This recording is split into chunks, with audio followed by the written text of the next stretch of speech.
Hi hello నమస్తే welcome to okay TV. ప్రస్తుతం మనం అయితే నిమ్స్ లో ఉన్నాము. ఇక్కడ డాక్టర్స్ అందరూ అయితే బయటికి వచ్చారు. నిన్న కూడా మనం చూసాం, వాళ్ళు ర్యాలీ చేయడం జరిగింది. ఈ రోజు కూడా నిమ్స్ లో అయితే వాళ్ళు పెద్ద ఎత్తున ర్యాలీ చేయబోతున్నారు. అండ్ వాళ్ళు బయటికి వచ్చారు, నిరసన చెప్తున్నారు, వి వాంట్ జస్టిస్ అని. అది మనకు అందరికి తెలుసు, కోల్కతాలో జరిగిన ఇన్సిడెంట్ గురించి. సో అసలు ఏం జరుగుతుంది అనేది అయితే తెలుసుకుందాం. సో సార్ చెప్పండి, అసలు ఆల్రెడీ ఈ కేసు అనేది సిఐడి వాళ్ళకి ఇచ్చేసారు కదా, మరి నెక్స్ట్ మీరు ఏమనుకుంటున్నారు? అసలు ఏ టైప్ ఆఫ్ జస్టిస్ మీకు కావాలి? దేశవ్యాప్తంగా ఇప్పుడు వైద్య చరిత్రలోనే ఒక పెద్దగా గొప్పగా ఇది ఒక ర్యాలీ చేస్తున్నారు. ఇండియన్ మెడికల్ అసోసియేషన్ తరఫున భారతదేశం మొత్తంగా కూడా ఈరోజు పొద్దున్న నుంచి రేపు పొద్దున 6 గంటల దాకా కూడా ఒక సమ్మెలాగా చేయాలనుకుంటున్నారు. విధులని బాయ్కాట్ చేయాలనుకోవడం అనుకంటే విధుల నుంచి విత్డ్రా చేసుకోవడం అనేది కరెక్ట్. మేము బాయ్కాట్ చేయటం లేదు, విత్డ్రా చేసుకుంటాం. ఎమర్జెన్సీ సర్వీసెస్ అన్ని కూడా ఉంటాయి. ఇక్కడ ఏంటంటే ఒక వ్యక్తులను కానీ ఒక ప్రభుత్వాలను కానీ పార్టీలను కానీ అనడం కాదు, ఇక్కడ ఒక వ్యవస్థలో ఉన్న లోపాన్ని ఎత్తి చూపడమే. ఒక వ్యవస్థలో డాక్టర్ని చాలా గౌరవంగా, ప్రేమగా, గొప్పగా, భక్తిగా చూడాల్సిన విషయం. అంటే గొప్పగా అంటే భక్తిగా చూడాల్సిన అవసరం కూడా నిజానికి లేదు, కానీ గౌరవంగా చూడాల్సిన అవసరం మాత్రం తప్పకుండా ఉంటుంది. పుట్టినప్పటి నుంచి వాళ్ళు చనిపోయేదాకా వాళ్ళ ఆరోగ్యాన్ని రక్షించే బాధ్యత డాక్టర్లకే ఉంటుంది. అటువంటి డాక్టర్లని చాలా పాశవికంగా హత్య చేసి చంపడం అన్నది, అందులో డ్యూటీలో ఉన్న డాక్టర్ని, ఆడపిల్లని చంపడం అన్నది చాలా చాలా ఏమైనది. దీని భారతదేశంలో మేము డాక్టర్లు మేమొక్కరమే కాదు, వ్యక్తిగతంగా ప్రతి ఒక్కరు కూడా ఖండించాల్సిన విషయము, ప్రతి ఒక్కరు దీన్ని సపోర్ట్ చేయాల్సినటువంటి విషయము. దేశం మొత్తంలో కూడా కేవలం వైద్యులు, వైద్య సిబ్బంది మాత్రమే కాదు, ప్రజలందరూ కూడా దీని వ్యతిరేకంగా పోరాడాలి ఇటువంటి విషయాలకి. సో ఈ విషయాన్ని ప్రజల్లోకి, వ్యవస్థలోకి చాలా జాగ్రత్తగా తీసుకెళ్ళడం కోసమే ఇదంతా మేము చేసినటువంటి సమ్మె. అంటే సార్ ఇప్పుడు అక్కడ న్యాయం జరగట్లేదు అని చెప్పి మీరు ఇక్కడ రోడ్డు మీదకి వచ్చారా, లేకపోతే నెక్స్ట్ ఎవరికి రిపీట్ అవ్వద్దని వచ్చారా?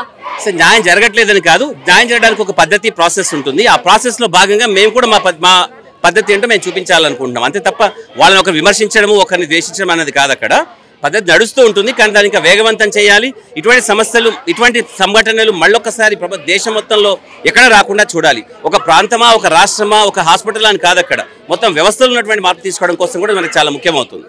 అంటే సార్ ఇది డాక్టర్స్ ఇది రిపీట్ అవ్వడము సెకండ్ టైం ఎందుకనంటే ప్రీవియస్గా మనం ప్రీతిని చూసాము, ఇక్కడ మన తెలంగాణలో కిమ్స్ లో అయితే, నెక్స్ట్ ఇక్కడ చూస్తున్నాము కేఎంసీలో జరిగింది ప్రీవియస్గా, అండ్ ఇప్పుడు మనం ఇక్కడ చూసాము. సో అసలు ఏమనుకోవాలి, ఏంటి సిచ్యువేషన్? అసలు నిజంగా డాక్టర్స్కి, వైద్యులకి భద్రత లేదా?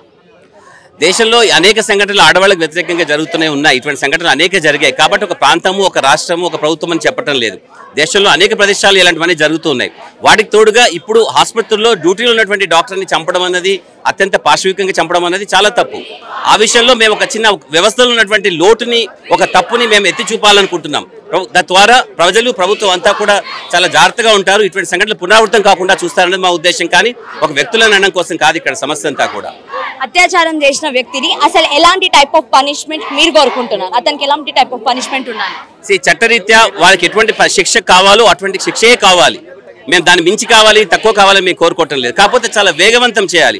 ఎలా ఉండాలంటే అటువంటి చట్టం కానీ, అటువంటి వాడికి శిక్ష కానీ దేశంలో కాదు, ప్రపంచంలోనే ఏ వ్యక్తి కూడా ఇంకోసారి అటువంటి పద్ధతి పాటించకుండా ఉండే విధంగా చూడాలని మేము కోరుకుంటున్నాం. మ్యామ్ చెప్పండి, అసలు ఎలాంటి టైప్ ఆఫ్ శిక్ష పడాలి నిందితుడికి? ఇంకొకరు ఎవరైనా సరే ఇలాంటి చర్యలకు పాల్పడితే ఎలా ఉంటుంది శిక్ష అనేది వాళ్ళు భయపడే విధంగా ఉండాలి. సిపిఐ యాక్ట్ అమలు చేయాలి. ఏదైతే we are all stand with RG Kar, వైద్య సిబ్బందిపై, ప్రాణాలు పోసే వైద్య సిబ్బందిపై ఇలాంటి అఘాయిత్యాలు చేయడం మానుకోవాలి.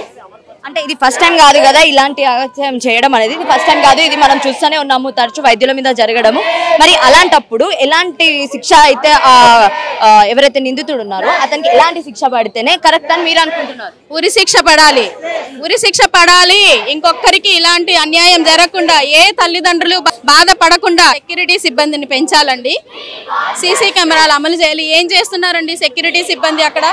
ఇంత జరుగుతుంటే కూడా పాపం ఒక ఆడపిల్లని అన్యాయంగా అలా చంపేసి ఎన్ని సంవత్సరాలు, 15 సంవత్సరాలు కష్టపడితే ఆ పొజిషన్కి చేరుకుంటారు. ఎంత తెలివైన విద్యార్థిని ఆ తల్లిదండ్రులు పోగొట్టుకొని ఎంతో బాధలో ఉన్నారు. అటువంటి వారికి 3 గంటల పాటు అమ్మాయి శవాన్ని కూడా చూపించకుండా అలా నిల్చోబెట్టి ఆర్జీ కార్ చాలా అమానుష చర్యలకు పాల్పడుతుంది.